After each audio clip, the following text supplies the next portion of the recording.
I have to be honest, I've been working on GPI for a long time, with people all over the world and building on the scholarship of many who have been trying to transform the global cooperation system for decades.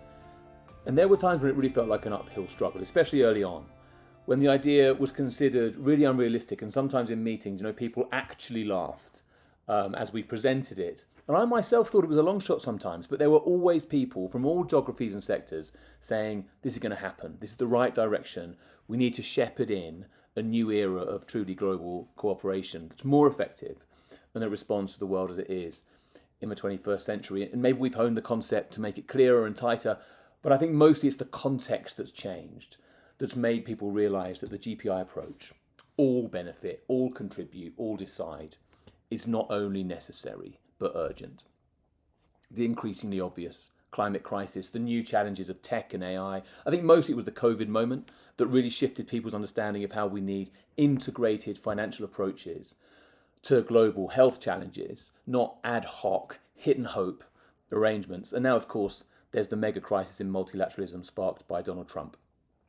Ends any speculation about the need for global public investment. So now the language of GPI is pervasive in the Financing for Development conference that I've just been in Seville, increasingly clear in government statements. I was just listening to a UK government minister today emphasising the need to move towards mutual interest.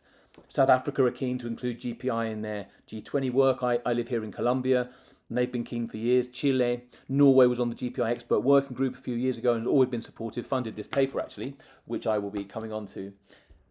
All converging on the need to reframe global cooperation as in our shared interest, responding to global challenges, if we're going to have any chance of revitalising it.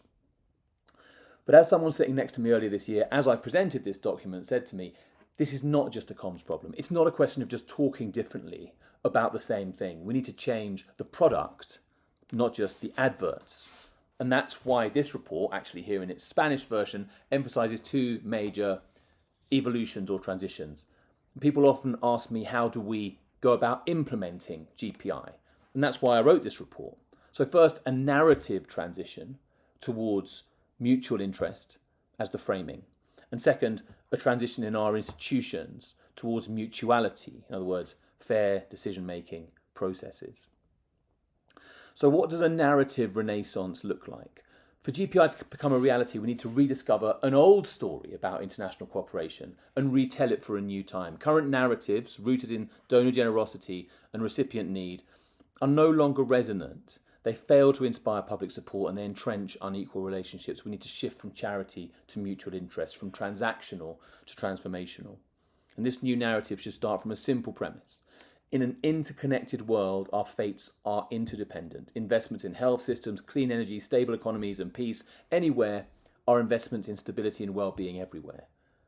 Like I said, it's an old narrative that we need to refine. But alongside that, and it's not just a comms problem, it's not just a narrative problem, we need to evolve our institutions.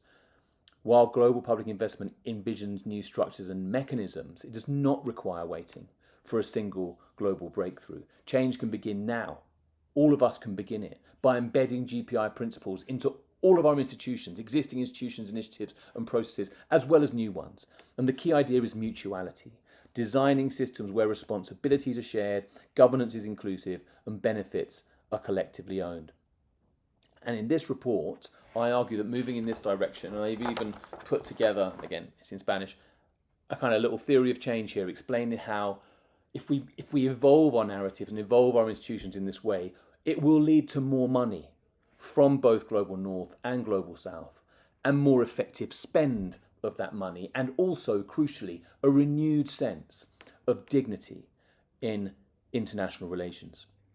So here we are, and yes, this evolution for GPI is necessary and urgent, and it does seem to have momentum, but it's not inevitable. The world can move in any number of different directions right now, some of them quite scary. So this requires real effort to push and steer governments and leaders. And in the GPI network, which you should join if you haven't already, and also join the WhatsApp group, which is open to all, I'll put the link below. This year we started a broader campaign sharing the key insights of the GPI approach so that organisations and governments all over the world can begin to move in this direction. And different sectors are running with it. Just last couple of weeks, I've been talking to colleagues in the humanitarian sector, in disability, social protection, global health, obviously, actually global education as well, all talking about how to apply the GPI approach to increase funding and to increase the effectiveness of that funding. And at UNGA next week, the General Assembly at the UN in New York, a group of governments will be meeting as part of the Coalition for GPI that we launched in Seville at the Financing for Development Conference, putting more details on what GPI could look like and beginning to implement the idea internationally. So if you haven't already started actively pushing for a shift to global public investment, get in touch and get involved. We can do it.